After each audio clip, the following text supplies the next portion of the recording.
Um, Hello, everybody. Welcome back to All Our Parts. I am so excited for my first guest of 2025. She is therapist based in PA, Massachusetts area, Yes. and I'm just so excited to have this conversation with her. I have been following her content for the better part of 2 years now, and so been such a pleasure to watch her grow and evolve in her work. And I am excited to have Emily Powell here. Emily, thank you so much for joining me today. Yeah, thank you for having me. I can't wait. I'm so glad I'm your first guest. That's so exciting. So tell me about your journey with IFS. What attracted you to that specific therapeutic modality? Yeah, so it evolved very naturally, it feels. So during grad school, I thought I was more psychodynamic. I really love getting to the deeper root of things rather than just focusing on the solutions. And I developed more of a relational lens and psychodynamic lens in grad school. And it led really naturally into IFS because IFS is such a relational model, like relationship building with oneself, right? And then being able to expand with the world around them. And I just love that it's so non-pathologizing and it looks at everybody as a complex human made up of all these parts that have been trying to help them and adapt and survive in the world that they've been placed in. Yeah, it just evolved naturally. I picked up No Bad Parts at some point, which is like the entry book to IFS. And I was like, oh my gosh, I love this. I have to learn more. 100% as a therapist who also really is attracted to the relational model of therapy. Yeah. IFS just gives this space for us to look at the harder parts of our identities, the shame part, the guilt part, and it allows us to externalize it in a way and look at it as what is this part trying to teach us, show us, how is this serving us versus seeing it as a hindrance to our personal growth. Yeah, 100%. That's such a good way of describing it. It totally shifts people's understanding of the parts of them that they dislike the most or judge the most, or the parts of them that are working the hardest to try to keep them safe and keep them protected. Yeah, it gives it almost a little space to hold it. It's like a little baby. Oh, Yeah. look at the shame part. You're here to protect me, and I don't need to feel bad that you are showing up, but what are you trying to show me by showing up in this specific moment? Yeah, absolutely. Yeah. So you do a lot of content also specifically around family dynamics and IFS. How did that come about for you? Yeah, so I really love working with adult children of emotionally immature parents. And the parts, I think it's very fascinating, like the parts that come up in response to emotionally immature parents and caregivers. So I noticed I really like working with, and I guess I should say, I think a lot of times we work with people that are have similar parts to us without noticing it, right? So I really like working with people with caretaking parts and perfectionistic parts and learning about where those come from. And I just noticed a pattern in my clients where, if they grew up with emotionally immature parents, they often have this like subset of protective parts that pop up over and over again. And then they feel like they're stuck in this similar relational pattern where they're disconnected from themselves and their own needs and people pleasing and taking care of other people's needs before their own. And then using IFS with people in that kind of family dynamic and relational pattern, it just works so well. Like it's so powerful. So it's just, yeah, I guess like the niche similar to IFS naturally evolved and felt really inspiring to me and energizing work. And I just went from there. Hmm. Did you ever imagine that one day you would be making content around mental health? No, not at all. I did know that I wanted to start a private practice. Like it was always my goal. And then when I started my practice, I was like, okay, I guess I have to market this, learn that whole thing. And then my like littlest brother was like, if you're gonna have your own business, like you need to be on TikTok. You know that, right? And I'm like, what? Wait, seriously? And then I started posting content of like landscape with a quote on it. That didn't really work. And then quickly translated into posting videos of myself talking about therapy content. And yeah, now it's like a huge part of how I've built my practice and interacted with so many amazing like clients and also other clinicians. So yeah, I love it. Yeah, I feel like we all start there where we Yeah. post the landscape of the trees and like nature and not really our face because we don't learn in grad school how to market ourselves as Right. therapists. We try to be so mindful and thoughtful of the ethics around it and how we are approaching people. And I don't think this field ever imagined itself to be one that would take a front seat in the social media space.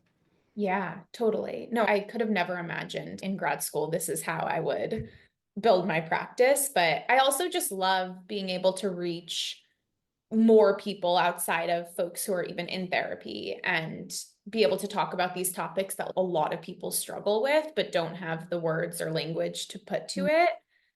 I think it's great. As long as we're Yeah. like ethical about it, I think it's great.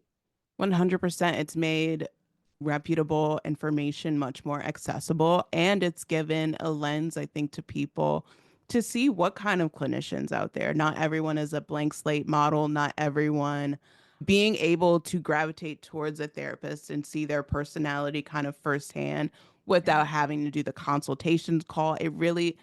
It takes away a barrier of one of the major hurdles of therapy, and that's finding a therapist that you'd feel like you mesh with. Yep, 100%. And I think that's so helpful to so many people think that therapy is like you sit down with this like third party who's super objective and not really human, bringing their humanness to the picture. And I think by being on social media, people realize that, oh, this is somebody that's relatable and that I can connect with and who seems like they would get it. Mhm. So I think it's really helpful for both like the therapists and the clients too. Yeah. So you started your practice as an associate therapist while still working Mhm. under supervision and now being fully licensed, which congrats. Thank That's you. a feat all of us hope to reach one day. What would you say was your biggest learning lesson in 2024 around building your business? Mm.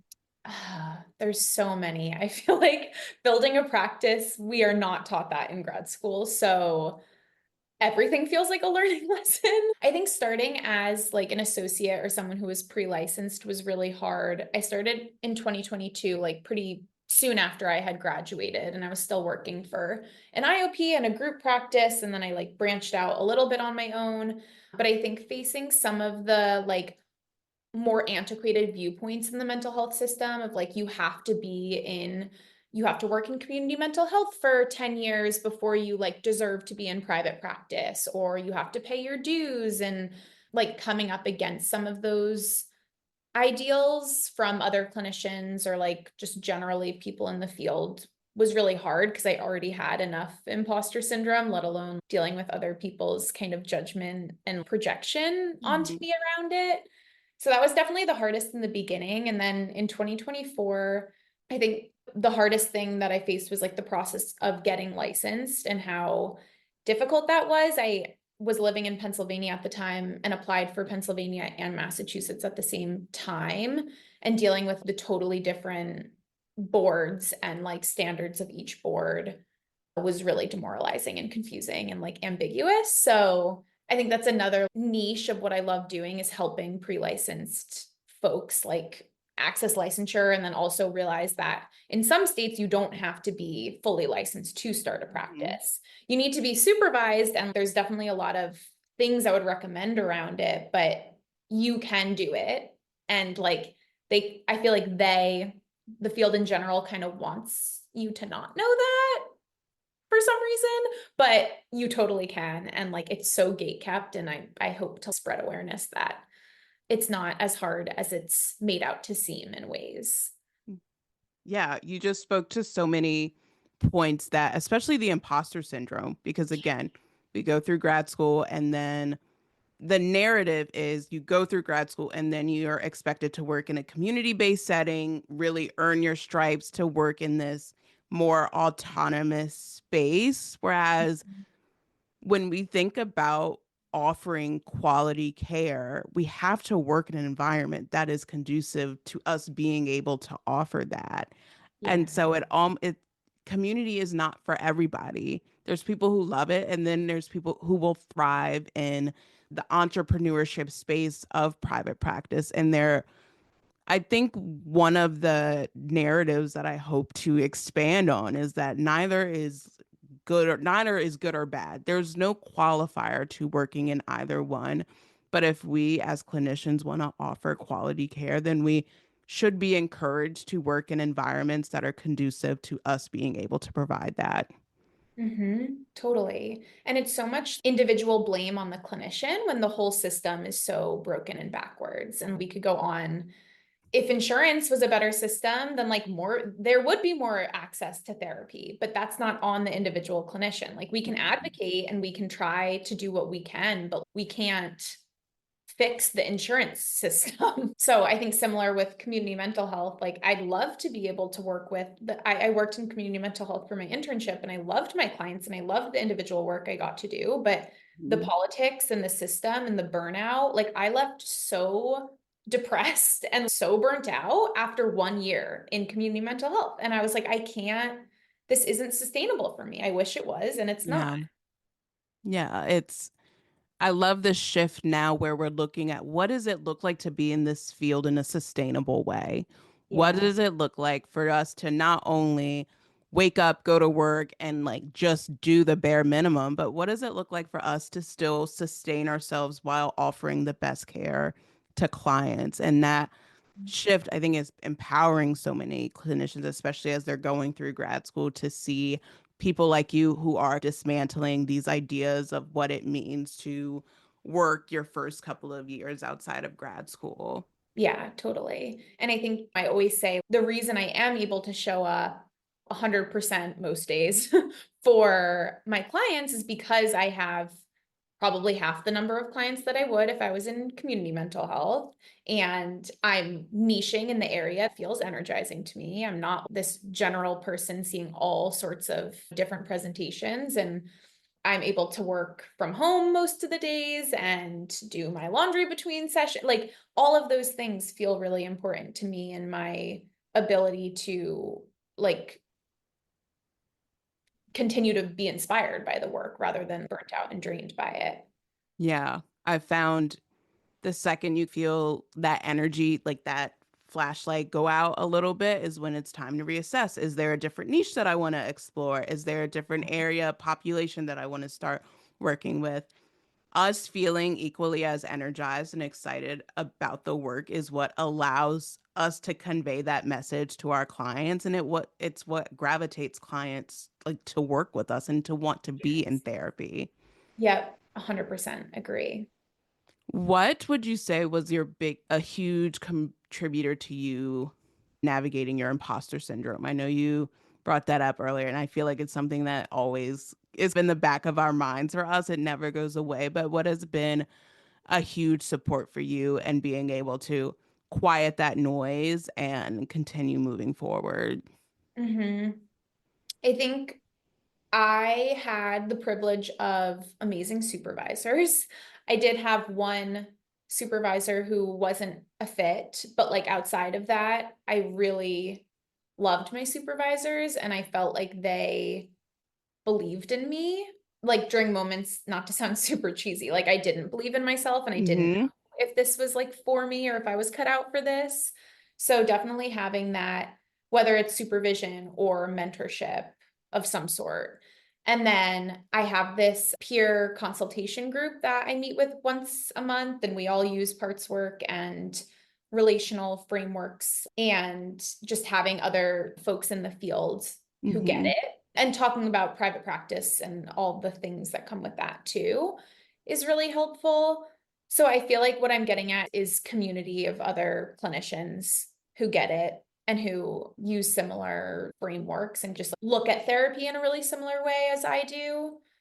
I think those things have definitely helped me realize I'm not alone. Imposter syndrome's so normal. It also comes and Mhm. goes. This is the first week of January. I got back and I was like, I don't know if I remember how to be a therapist. It's been a full week. I don't know if I can do this. And I think I dealt with a lot of imposter syndrome even in the beginning of the week. So just knowing that it's definitely an ebb and flow. You sit with certain clients and maybe relational stuff happens and you question yourself. I don't know if I'm being a good therapist to this person, or it just feels like it's imposter syndrome is like a part that's always in the background. And Mhm. sometimes it steps in and sometimes it settles back. Yeah, what that everything you just said resonated so much, especially the idea that we are who we surround ourselves with. So having Mhm. really great supervisors, building a community of clinicians who share similar perspectives and theoretical orientations, being able to converse with clinicians who support, challenge, and just give you that space and understand a lot of the nuances that a regular person just wouldn't understand. Like we Yeah. can't always go to our partners about things. We can't go to friends who are in the field about this. And sometimes being able to have a space where you don't have to explain the nitty gritty and you can just get to it and the other person really understands is so beneficial and being able to move forward in this work. Yeah, totally. And another thing I'm thinking of is, in terms of the imposter syndrome question, is I think the more I realized that therapy is not about the intervention and the Mm. solution, and it's way more about your humanness and you, the therapist, as the tool, as the resource. I think that's allowed me to realize that it's okay. It's enough to just show up as my human self. That's actually what people are needing. They need somebody to witness them, to hear them, to listen. And I don't have to know everything. I don't have to know the answers. I don't have to predict the future in order to be a therapist. And so I think that in order to be a good therapist, and so that's also helped me like settle my imposter syndrome. Whereas in grad school, I'm like, oh my gosh, how am I going to remember the protocol for ACT or whatever? It's not about that. And that's really helped me just continue showing up and moving through the imposter syndrome. Yeah, I reflected on this idea that the more we show up genuine, sincere, and human in our sessions, that is part of the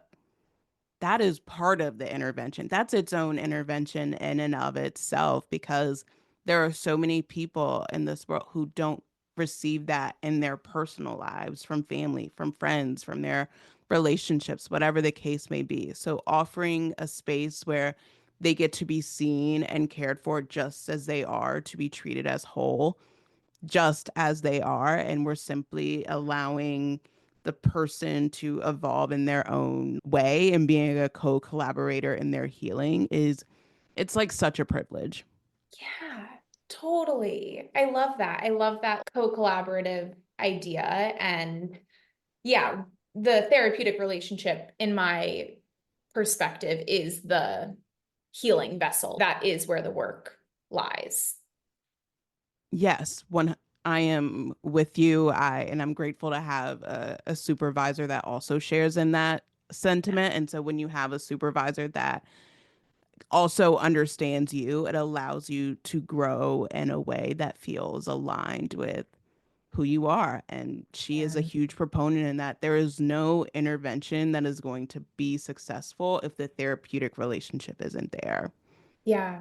And when things get hard or like with a client, I feel like whenever I feel stuck with a client or like something isn't feeling great, like I always go back to the therapeutic relationship, just checking in. The simple Hmm. question of like, how are you feeling in the relationship? How did you experience me last session? Whatever it might be. And I feel like that always propels people or our relationship into a new dimension, a new stage just by checking in. Because again, a lot of people don't have that experience of being checked in on in a relational Hmm. way. And being allowed to offer feedback without it imploding or exploding into a conflict or a potential rupture in the relationship. Like, not Yeah. many people get to say, this is what I need in their relationships. And the other person is, you know what? you're right. Let's course correct. Let's figure this out. Thank you so much for sharing that with me. Being able to offer that model, that corrective experience is, again, a privilege and it is its own intervention Yeah. within the space. Yeah. So, my closing question, I'm trying something new with all of my guests this year. Yeah. What is your commitment to yourself in 2025? Ooh, I love that question. I feel like I have many. I'm not, and I love the way you phrase that because it's so not what's your New Year's resolution or what are your goals for this year, but what's your commitment to yourself? My commitment to myself is that I actually just found my own IFS therapist because I moved from Pennsylvania to Massachusetts and I had to go through the whole ending the relationship with my Pennsylvania therapist and finding somebody new in Massachusetts. But it gave me the opportunity to find somebody who's specifically IFS trained.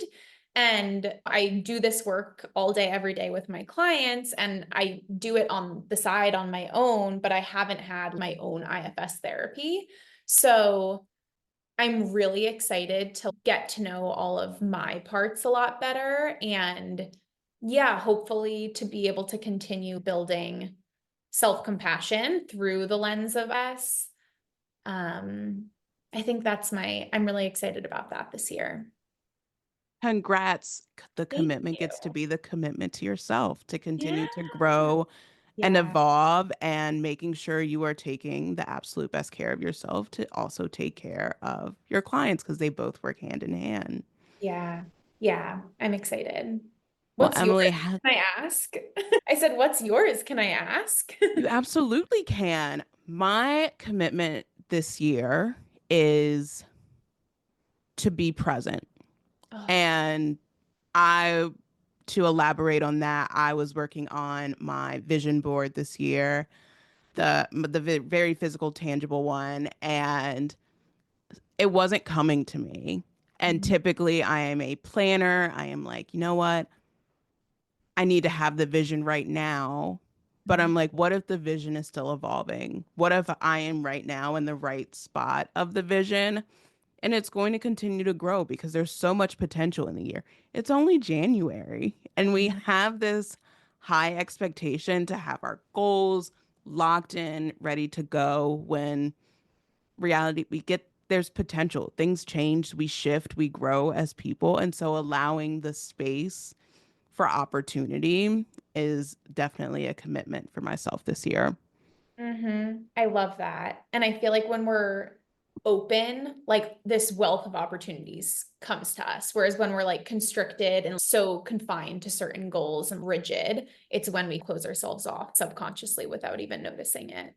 Absolutely, because we're working towards this one idea, this one aspect when a completely different picture might be unfolding that we're not allowing ourselves to be open to because we have closed ourselves off to this very specific idea of what we're supposed to be doing. So true. Yeah, I love that. I'll share that intention with you too, being more present. I need that. Emily, thank you so much. How can people find you if they want to connect with you? Yeah, so I'm on Instagram and TikTok as Emily Powell Authentic Self. I just changed my username, so I hope that's right. But yeah, those are the Instagram and TikTok. All of her links will be linked in the description, so it is definitely okay if that wasn't the right one. You all can find her again. Thank you all so much for tuning in to all our parts. Please share it with your friends, and I'll see you all next week. Thank you. Bye.